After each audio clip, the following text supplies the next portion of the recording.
Alors, parmi toutes les activités que nous avons dans nos clubs, il y en a une qui plaît et qui est vraiment une porte d'entrée vers l'activité cheval, c'est bien sûr la balade. De la balade d'une heure, on passe à la balade d'une journée et on passe aussi à la randonnée qui est toujours une aventure magnifique. Cette année, l'Equirando que vous connaissez, il s'est divisé maintenant, il y a un Equirando Club et cette année, l'Equirando Club sera en région parisienne. Et c'est Monsieur Emmanuel Feltès, président du comité régional d'équitation d'Île-de-France, qui vient, avec son équipe, nous parler de l'Equirando Club. Donc, l'Equirando, c'est bien sûr deux objectifs. D'abord, un grand rassemblement d'équitation d'extérieur, une marque de la Fédération française d'équitation, qui est confiée à qui veut l'organiser. Et un certain nombre de régions se sont mobilisées depuis des dizaines et des dizaines d'années.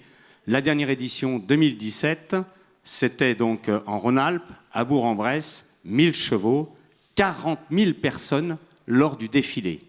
Donc, deux objectifs. L'objectif, c'est de faire plaisir, effectivement, aux aficionados de l'équitation d'extérieur.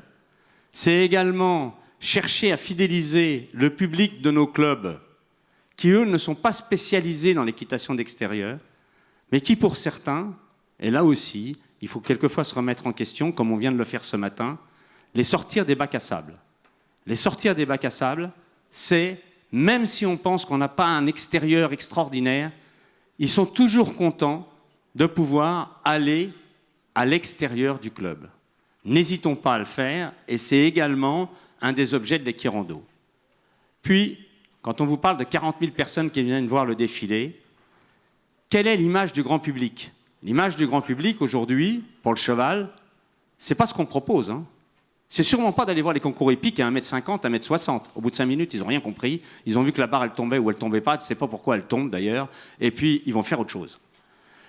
Dans les clubs, nos activités, une fois qu'ils sont dedans, oui. Mais ça ne leur parle pas beaucoup. C'est toujours l'image qui est utilisée dans tous les médias.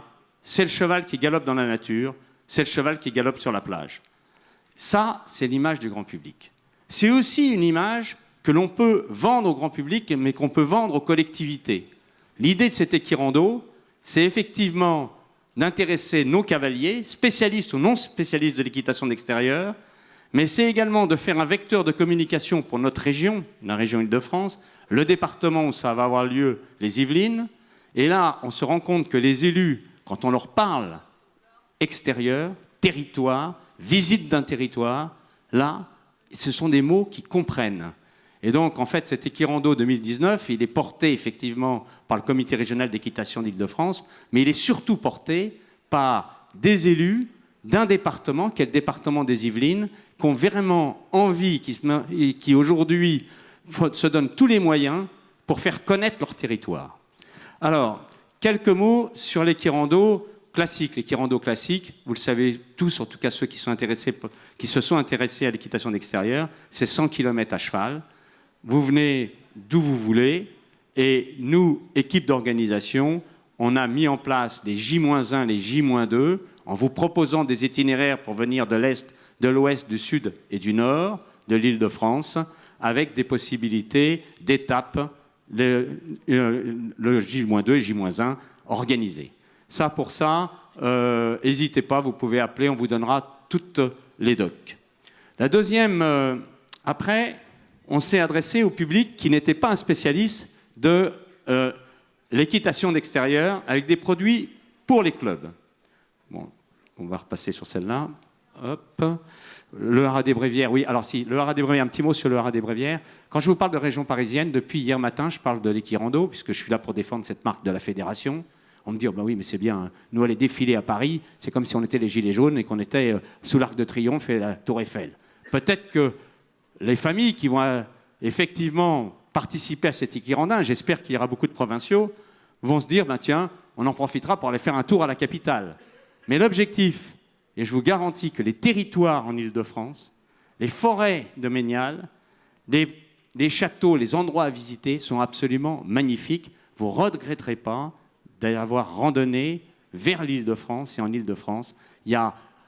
C'est vraiment une région où il y a beaucoup de chemins pour véhiculer à cheval, pour se promener à cheval. C'est dans un ancien haras national, le haras national des Bréviaires, qu'auront lieu ces 3 jours de manifestation, avec un défilé le samedi dans un lieu qui est bien connu et qui appartient à son histoire, le château de Rambouillet et la ville de Rambouillet, où nous espérons que ça fera un grand succès populaire. Tu passes à la slide d'après.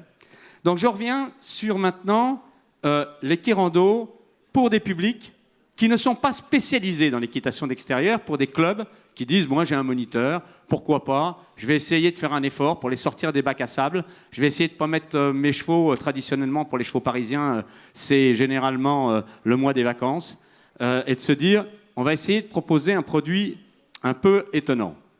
Mais j'y connais rien. L'équirando Club, c'est un spécialiste du tourisme équestre que nous fournissons, comité régional, un ATE, qui connaît ces itinéraires, et qui accompagne votre moniteur, qui accompagne vos cavaliers sur ces quelques jours de randonnée vers les Bréviaires. Donc là, on vous distribue les fiches avec les tarifs. C'est exactement les mêmes tarifs qu'à Bourg-en-Bresse. Hein. On n'a pas changé, même s'il y a l'inflation. On a pris ce qui était en 2017, on l'a copié en 2019. Hein. Voilà pour l'équirando club. Après, il y a un public qui, traditionnellement, ne venait pas à l'équirando. On avait le public des équirandins, les vrais randonneurs. On avait le public des clubs. Ils étaient très présents à Bourg-en-Bresse. On a pensé au public des enfants. Et on a beaucoup parlé d'enfants ce matin. Et là, on monte, et je suis content que Vincent soit à côté de moi, puisque c'est le comité départemental des Hauts-de-Seine qui a accepté d'en prendre la responsabilité et l'organisation. C'est un camp itinérant pour les enfants. Alors là, ça veut dire c'est le produit, j'allais dire, tout compris. C'est une randonnée qui part le lundi, qui arrive aux Bréviaires, et donc vous avez une semaine, dont 4 jours itinérants et 3 jours sur place. Et là, c'est-à-dire que c'est prévu, tout est prévu, la restauration est prévue, le petit déjeuner, le goûter, le dîner, les animations, 15 km par jour pour pas que les enfants soient complètement crevés et passent 6 heures à poney, avec des activités autour, sous la responsabilité de votre moniteur, lieu d'hébergement sous tente, mais avec des sanitaires qui sont sur place, des possibilités d'hébergement en dur s'il faisait mauvais. Donc, tout est calé. Et vous allez me dire le prix. Le prix, c'est très simple. Hein.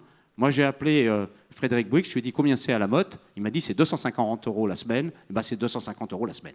Ça veut dire que c'est 250 € le prix que va payer votre club, c'est-à-dire qu'il fasse un stage à la motte ou qu'il fasse cette randonnée itinérante, il payera exactement le même prix, 250 €, tout compris. Pour la semaine, vous le vendrez le prix que vous voudrez.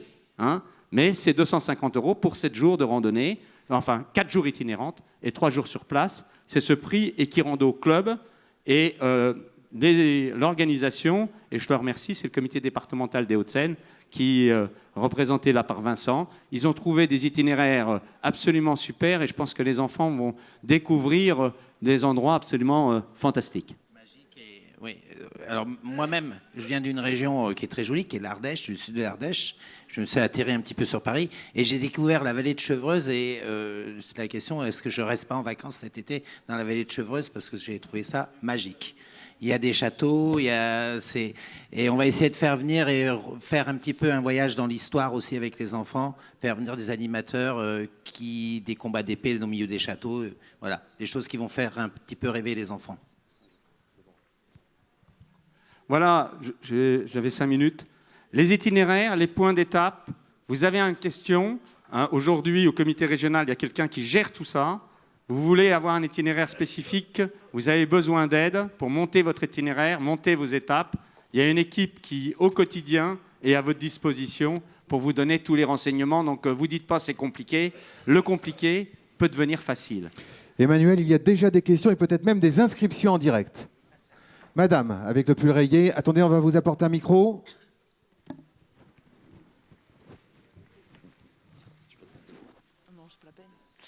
Juste, combien il y a de places? Est-ce qu'il y a un maximum? Est-ce qu'il faut se dépêcher d'inscrire? Est-ce qu'il y a une limite par club? Comment ça marche? Alors, sur l'équirando, il n'y a pas de limite de place en tant que telle. La propriété fait 50 hectares, entièrement clôturée. Donc, on trouvera la place pour accueillir les équirandins. Les 3 jours de festivités, je vous rappelle, vendredi, une journée interactive avec plein d'activités sur place. Vous pouvez aussi, le vendredi, ressortir du domaine si vous le souhaitez. Avec le vendredi soir, soirée spectacle. Le samedi, le grand défilé, avec une soirée dansante le soir. Et le dimanche, eh bien, un brunch et on repart. Voilà le principe, si vous voulez, de l'Equirando. Pour, bien sûr, les produits club et les produits kids, en tout cas, pour le produit kid, c'est sûr que c'est limité et ça sera les premiers inscrits. Les inscriptions sont ouvertes. La fédération a ouvert un site spécifique pour ça qui s'appelle Mathias. L'adresse equirando.ffe.com. equirando.ffe.com, sur lequel vous pouvez avoir les renseignements et sur lequel vous pouvez également vous inscrire avec une préférence tarifaire, et vous comprendrez bien pour pouvoir prévoir, jusqu'au mois de mars pour avoir un tarif privilégié. Une question. Monsieur devant, avec la barbe. Pour les attelages. Oui, il y a des itinéraires pour les attelages, tout à fait, avec une autorisation, puisqu'on traverse tous les massifs forestiers sont propriété de l'ONF. Donc on a signé un partenariat avec l'ONF pour permettre aux attelages, bien sûr, la randonnée est possible en attelage. Oui, vous parlez d'une semaine et sur la feuille, il y a marqué 4 jours. Exact. Alors, il faut s'y retrouver. L'Equirando, c'est 3 jours de festivités sur place au Haras national des Bréviaires, et vous ne le regretterez pas, avec un accueil à partir du jeudi. Donc c'est pour ça que l'on dit 4 jours. Jeudi, on accueille les gens qui veulent venir, mais ils peuvent arriver aussi le vendredi matin s'ils veulent. Vendredi, cette journée. Le samedi, interactive. Le samedi, le défilé. Le dimanche, la matinée brunch. Maintenant, si l'esprit de l'Equirando, c'est faire 100 km à cheval, pour venir au lieu, pour faire 100 km à cheval, vous faites minimum 3 jours, j'imagine. Faites 3 jours à cheval, ça vous fait une semaine. Donc vous avez une partie itinérante et une partie festivité sur place. Alors, nous sommes dans la vallée de Chevreuse, nous sommes à Milon-la-Chapelle. Félicitations. Alors maintenant, vous avez un public spécifique. Vous dites, moi, finalement, je ne veux pas faire 3 jours. On ne va pas non plus regarder le nombre de kilomètres que vous avez fait. Je veux dire, vous voulez en faire un peu moins, vous en faites un peu moins. Vous voulez en faire un peu plus. Là, aujourd'hui, on a des équipes internationales avec des pays aujourd'hui qui sont mobilisés. Entre autres, notre pays voisin, nous, dans le Nord, c'est la Belgique. Mais on a également des Italiens qui se sont manifestés. On a des Suisses qui vont venir. Ils envisagent de venir de leur pays. Donc eux, ils ne vont pas randonner 100 km, ils vont randonner, je ne sais pas combien de temps, ils vont randonner 15 jours, 3 semaines, 1 mois peut-être pour venir. Voilà. Chacun s'organise. Dernière question, vous avez déjà recruté les personnes qui vont faire les activités sur le site, que ce soit pour le tri de bétail ou pour le spectacle? Non, on a un certain nombre de partenariats, mais on est à la recherche de tout. Donc si vous avez des idées, n'hésitez pas. L'objet, c'est aussi pour vous de découvrir un territoire, de découvrir des activités. Donc, tout à fait, tout est ouvert et tout est open. N'hésitez pas. Voilà. Je vous donnerai mon numéro de téléphone tout de suite. Enfin, il est public. Plus de questions? Bon, pour clôturer cette matinée, cette première séance plénière, on peut le dire, Déborah Vincent et Emmanuel.